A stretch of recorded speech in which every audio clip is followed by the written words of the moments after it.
L'actualité cette semaine, c'est Emmanuel Macron qui a diagnostiqué le mal français, la méfiance, la complexité et le corporatisme. Il propose un New Deal. C'est ce que j'ai appelé ce New Deal européen que nous devons conduire, cette nouvelle donne. Pourquoi ? Parce que notre capacité à nous réformer pour nous-mêmes doit être un argument pour accroître aussi la pression sur nos partenaires. Alors, libéraliser les autocars, par exemple, les professions de santé, etc. Est-ce que c'est à la hauteur de l'enjeu ? C'est ça la seule question intéressante. Vous posez sérieusement la question. Je vous pose sérieusement. Il y a de l'ironie. Non, je pensais qu'il y avait un peu de sous-texte, de distance, parce que on sait bien que c'est pas New Deal. Bon, soyons clairs. On pourrait espérer quelque chose. Fort, c'était fait pour ça. Vous vous souvenez peut-être de la couverture du journal du dimanche d'Emmanuel Macron avec ses petits points. On va attaquer comme ça avec les. Alors simplement, il faut revenir. Moi, je vous avais dit que j'avais beaucoup de sympathie pour ce garçon par sa dimension philosophique qui était assez rare à ce niveau d'exercice du pouvoir et qu'elle était bienvenue. Simplement quand je vois dimension philosophique. Oui, puisque c'était un élève de Ricoeur qui était un peu un de mes parrains, si vous voulez. Donc j'ai cette fraternité-là avec lui. Simplement, je trouve justement qu'il est très court philosophiquement et ça m'inquiète.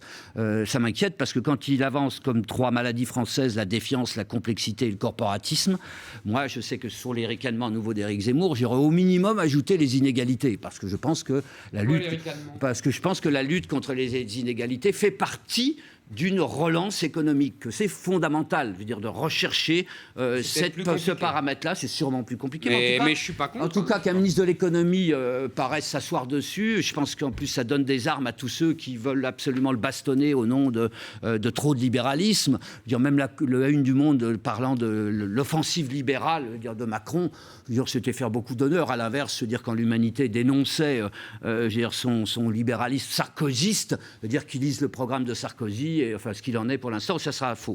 Donc, je trouve que c'est pas assez. Et je trouve en plus qu'il y a des maladresses insignes, quoi. Je veux dire, parce que dire qu'au fond, bouger les choses, c'est comme entrer dans la vallée de la mort, ce sont ses propres termes, alors qu'il veut rétablir la confiance, je trouve qu'il est à côté de tout, quoi. Je veux dire, comment il peut parler, comment il peut rendre confiance aux gens en leur disant « je vous emmène dans la vallée de la mort ». C'est pire que tout. Enfin, donc, mais pour autant, il y a quelques mesures là-dedans qui méritent d'être sauvées, sans doute. Je veux dire, après tout, les autocars, pourquoi pas, si ça peut créer et permettre mais c'est pas à la hauteur emplois, etc. des enjeux. Bon, le travail du dimanche, pourquoi bon. Quelque chose que je comprends Éric pas. Zemmour. Il faudrait rajouter à la discussion, parce qu'on ne sait toujours pas s'ils vont le faire ou pas, la réduction des allocations chômage. Non, mais ça, c'était la première mesure qu'il a annoncée. Oui, d'accord, mais c'était quand même tout ça, c'est dans un cadre. Maintenant, moi, je trouve qu'il n'y a aucun plan d'ensemble. C'est-à-dire que j'ai le sentiment qu'il prend des postures pour se faire bien voir de Bruxelles et pour ne pas être puni sur le budget qui ne réduit pas les déficits. Moi, j'ai l'impression vraiment du bon élève qui essaye de plaire aux maîtres bruxellois, qui sait exactement comment leur plaire avec des mesures, avec des joujoux libéraux. Alors on relance l'autocar. J'aimerais bien savoir ce qu'en pensent les écologistes et le ministre de l'écologie. C'est vachement écologiste. Ils en pensent du mal, mais ils ont tort.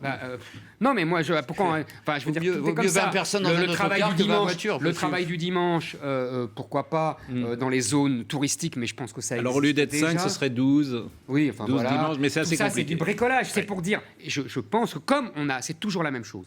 Comme on a perdu la souveraineté essentielle, d'abord la monnaie avec Maastricht, avec l'euro, puis le budget maintenant, depuis le traité budgétaire que devait renégocier le brillant Hollande et qui l'a évidemment avalisé. Comme on n'a plus les deux souverainetés essentielles d'une politique économique digne de ce nom depuis 3 siècles, eh ben, on bricole et on fait semblant. On dit « Ouh, non, mais vous savez, on n'est pas si colbertiste que ça. On est sérieux quand même. On va envoyer les gens en autocar et puis on va faire travailler le dimanche un peu plus. » Tout ça est dérisoire.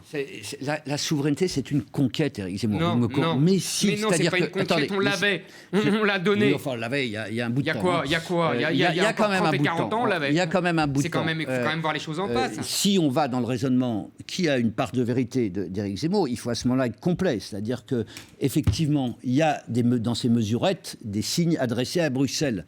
Mais tout ça s'accompagne d'une négociation au sommet, d'un rapport de force qui sera gagné, qui sera perdu, on va voir dans 15 jours, 3 semaines, a été perdu il y a 2 ans. avec Merkel, mais dans lesquels nous ne sommes pas seuls, puisqu'il y a les Italiens avec nous, puisqu'il y a le FMI avec nous, puisqu'il y a les Américains avec nous qui viennent de dire à l'Allemagne, ça suffit maintenant, il faut investir dans la relance. Donc il y a l'OCDE avec nous, et il y a la Banque centrale. Alors si on n'y arrive pas, c'est à désespérer de l'Allemagne, je dirais, et c'est à désespérer même de beaucoup de choses. Donc en tout cas, c'est là que ça se joue. Alors vous faites le sémaphore qu'il faut s'arrêter, n'empêche que là, on est dans l'essentiel, et qu'on va voir dans les 15 jours, effectivement.